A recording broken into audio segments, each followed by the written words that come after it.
Thank you so much for chatting with us today.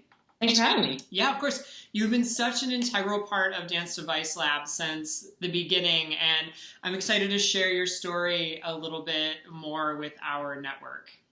Yeah, I hope I can be as interesting as possible. I have no doubt.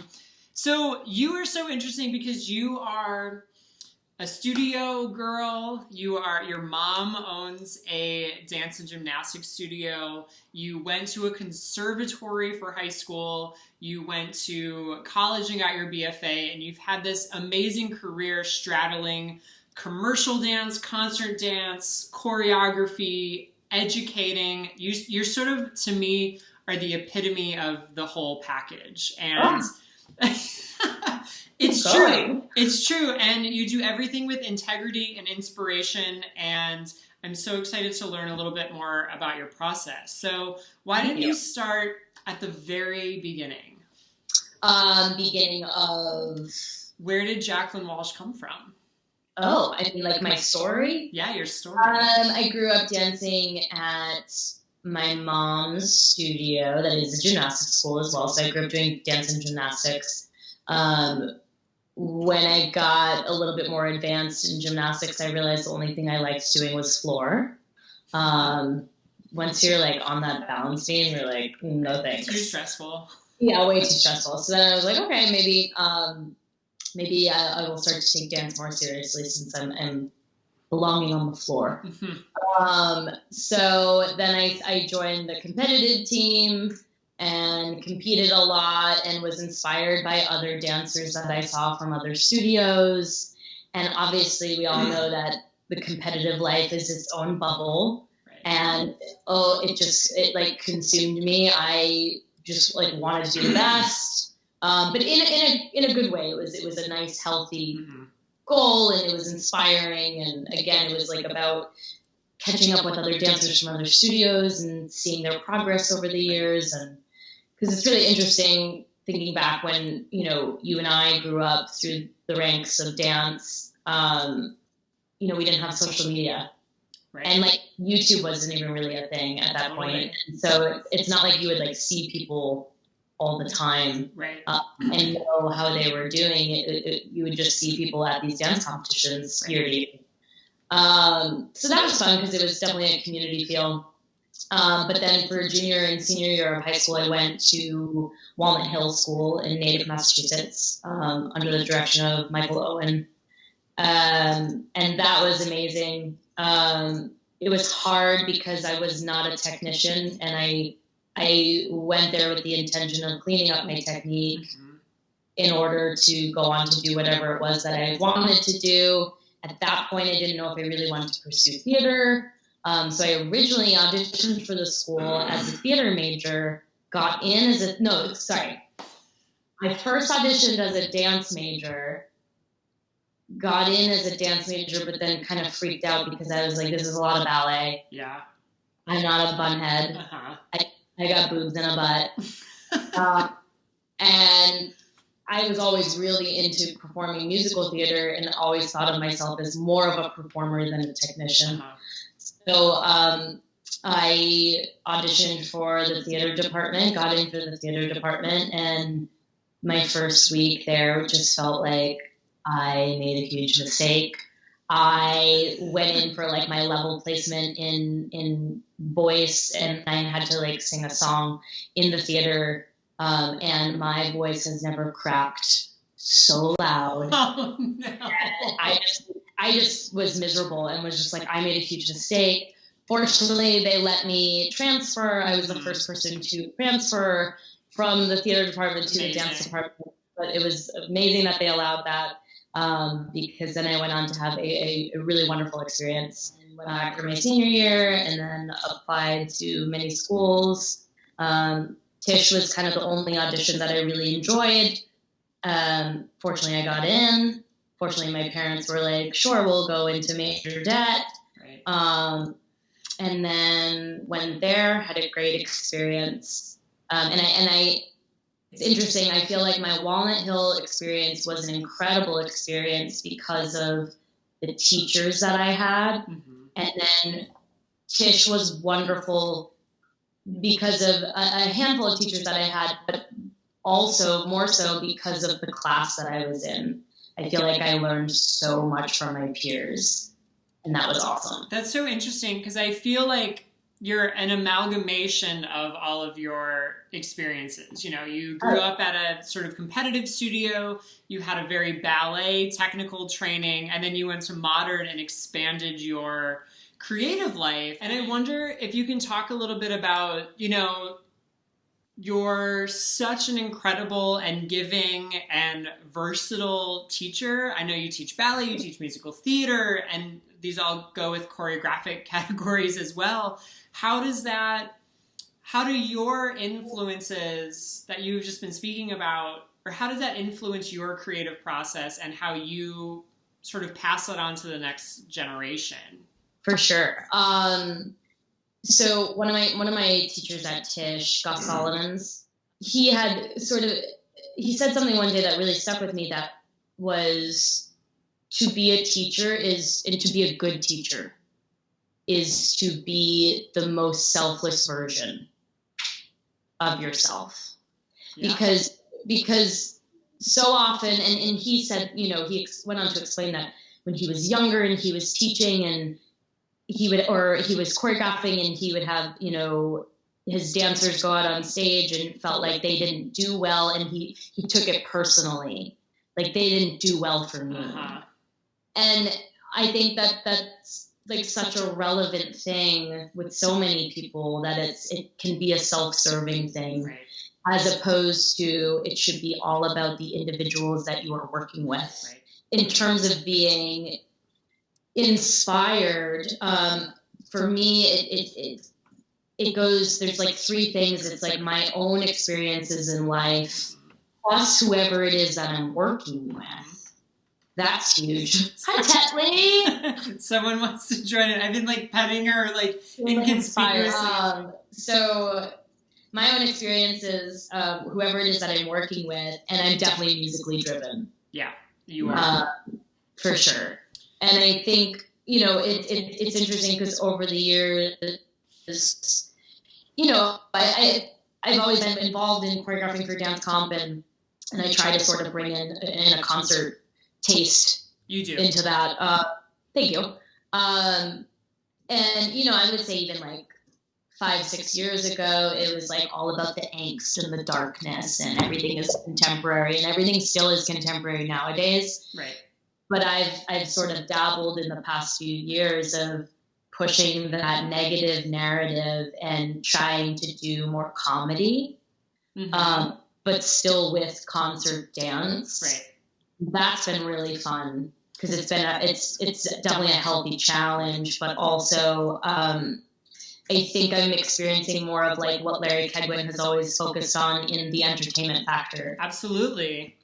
Yeah. It's like there's what I have always loved about his work, and I know I don't want to speak for you, but you know, obviously we have a shared interest, but it's like there's a respect for the audience. You know, someone is there watching it and they want to enjoy it, and it can be very highbrow and it can be very intellectual, but you know, you want to make people feel good at the end of the day, you know, and that's beautiful. And his work, I think the work personally that never took itself too seriously and wasn't afraid to be kind of kitschy, and that was my favorite work to perform. Yeah.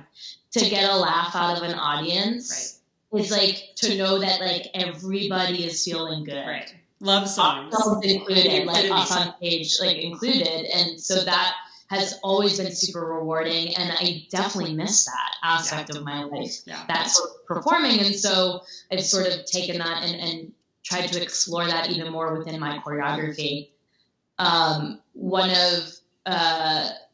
When I first started like dabbling with like entertainment factor and trying to be funny, which is really hard because that can easily go, of course, so wrong. I choreographed this piece called Rhapsody, and it was on a bunch of students from at the Dance Academy in North Jersey, and I remember I was there the first time it performed on stage, and I remember a student of mine coming off stage, and the first thing he said was, "That was so much fun." And that to me was just like, done. Absolutely. Done. You're right, because everything can become so serious. Yeah. I wonder are there ways that you implement that into your choreography? And I think to touch on something that you said earlier about the difference between when we grew up was that, and which I think is for a lot of people that are teaching and choreographing now, is that we didn't have the internet so much, and now YouTube is available to draw inspiration from any concert dance choreographer in Europe that is working as creating in the States, and I find a lot of work derived from, not even in the competition world, but in the concert world, derived from these sort of heavy hitter choreographers. Yeah. And I wonder what you do to, since you've had such an eclectic background and experience model, to not fall into that trap. And how do you create humorous, joyous work? Are there tools or tasks that you're thinking of, or is that coming as you're creating? I honestly, I don't really look at a lot of content online. Mm-hmm. And I'm not saying that that's a good thing. Mm-hmm. I just think it's easy to get overwhelmed and anxious and feeling like, I don't know, it's easy to get in your head. And I think when you go down the rabbit hole of like YouTube and Instagram, it can backfire. I'm not saying that can't be a good thing to a certain degree, because it's important, I think, to know what's happening out there. Yeah. But I try to just challenge myself to go see things live. Yeah. And kind of keep it at that. Mm-hmm. And if something inspires me through that, great. But I think also, too, with that, I think I'm very conscious and aware as to if I'm inspired by something to really make it my own. Yeah. Because I think that that's really important. And that's what's like a little dangerous, I think, with online, because you could see something happening across the world. Right.